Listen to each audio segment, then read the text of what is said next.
तर औरंगाबादची जागा लढवायची की नाही याबाबत एमआयएम बुचकळ्यात पडले। इम्तियाज जलील हे तयारीनिशी आहेत पण पक्षाच्या आदेशासाठी थांबलेत। दुसरीकडे एमआयएमला भीती आहे, इथे उमेदवार दिला तर मुस्लिम आणि दलित मतांचं विभाजन होऊन शिवसेनेला त्याचा थेट फायदा होईल। त्यामुळे औरंगाबादमध्ये काय होणार याचं त्रांगडच आहे। औरंगाबादच्या जागेवरून सुरू आहे घोळ। एमआयएमची भूमिका तळ्यात मळ्यात, शिवसेनेला फायदा होण्याची भीती, इम्तियाज यांना प्रतीक्षा ओवेसींच्या आदेशाची। औरंगाबादच्या जागेवरून सध्या चांगलाच घोळ सुरू आहे। वंचित बहुजन आघाडीनं औरंगाबाद लोकसभा मतदारसंघाची जागा एमआयएम साठी सोडल्याचं जाहीर केलंय।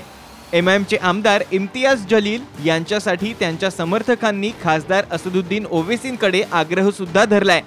पण ही जागा लढवावी किंवा नाही याबाबत एमआयएमची भूमिका अद्याप ठरलेली नाही। संभाव्य उमेदवार म्हणून इम्तियाज जलील यांच्या नावाची चर्चा आहे, पण जलील सुद्धा ओवेसींच्या आदेशाच्या प्रतीक्षेत आहेत।